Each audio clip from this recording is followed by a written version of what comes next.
URC round number 6, folks. Leinster up against the Scarlets. 54 points to 5 as a bit of a hiding. Watched that one this morning here in NZ. Watched it on the old TG4.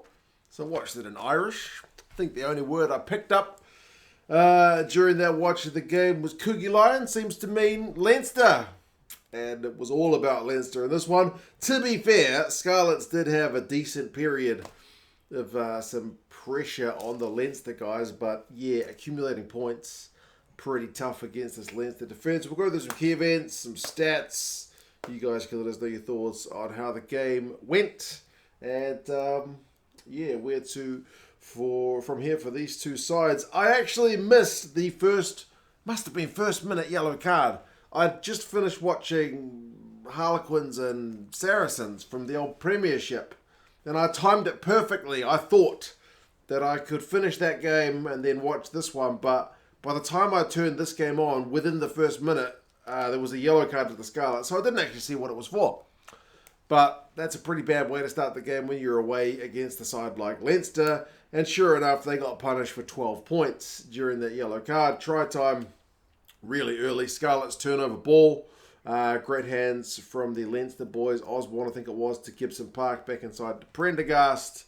Missed conversion, but 5 points to 0. It's the only missed conversion of the night for the Leinster boys as well. And then Jimmy O'Brien get one not long later. Massive wide pass from Gibson Park. Puts him into some space. Started from a Scarlets knock on. So error, punished, 12 points to 0. Yellow card finishes, but man, as I said, it's a pretty bad way to start the game. They really didn't have much chance to escape their own half, really. And then Deegan got one on 16 minutes after Lama had gone close on the right wing. Osborne had gone close as well. 19 points to 0. So that's a great start for Leinster, but they'll be maybe a little bit disappointed if they're being very critical of themselves that that's their final scoring of the first half. Obviously, the second half makes up for it. And Scarlets have got something to say about that, but cracking start. But then Scarlets win the second quarter of the game, if that makes any sense to you. So from that score, Leinster don't score for the rest of the first half.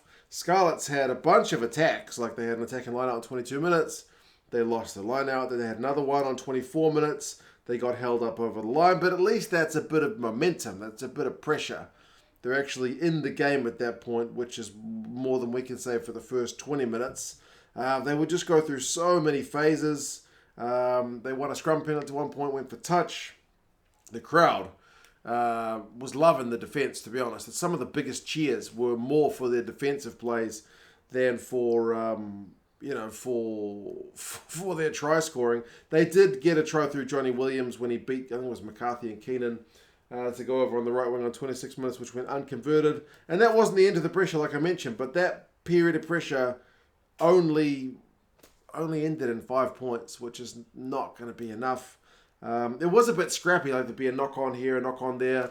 The ref at one point had her yellow card lying on the ground and she had to go and collect it, which was weird because she keeps it in her sock, which is a bit different.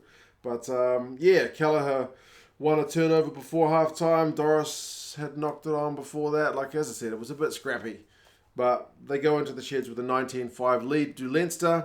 And they probably would have talked in the sheds about that second 20 of the first half. Because although the Scarlets didn't create that many genuine try-scoring opportunities, they had worked their way at least back into the game, where it looked like they were going to be dead and buried after the first kind of 20 minutes. But second half, whatever they said in the sheds at halftime for the Leinster boys absolutely worked, because Scarlets had more possession and territory. Leinster had to make 83 tackles to Scarlets 41 in that first half.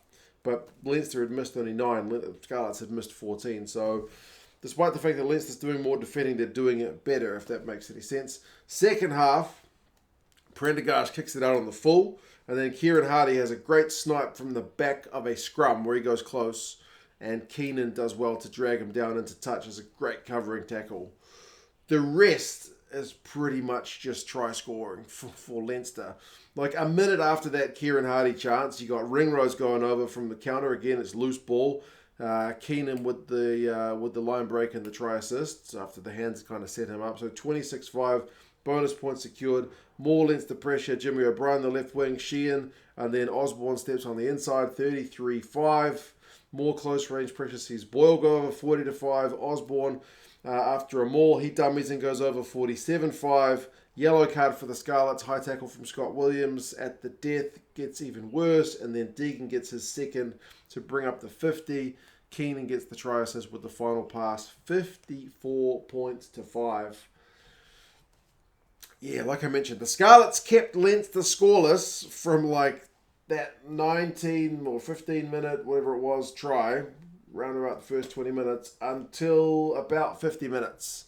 That period was all right. The start and then the last kind of half an hour didn't go very well. And yeah, when Leinster are on like that, when they're playing with that confidence in those hands, they're a pretty tough team to live with. Possession and territory finished pretty even, but the second half, Leinster have got 57% possession and 55% territory. Scarlets actually had more in the first half, like I mentioned, but just couldn't get the points for it. Leinster had 679 run meters to 360. They had 32 defenders beaten to 13. They had 9 clean breaks to 1. They tackled at 94%, which is maybe even more impressive than all the offensive stats. It's just how well they managed to shut Scarlets down when Scarlets actually had a bit of ball. 76% was the Scarlets tackling percentage, which is just not going to get anywhere near it. Keenan, 7 defenders beaten, 106 metres, 2 clean breaks, and that try-saving tackle, pretty good. Jimmy O'Brien, 123 metres. Van der Fleer, top tackler of the match with 27, kind of unsurprising. Doris wins a couple of turnovers.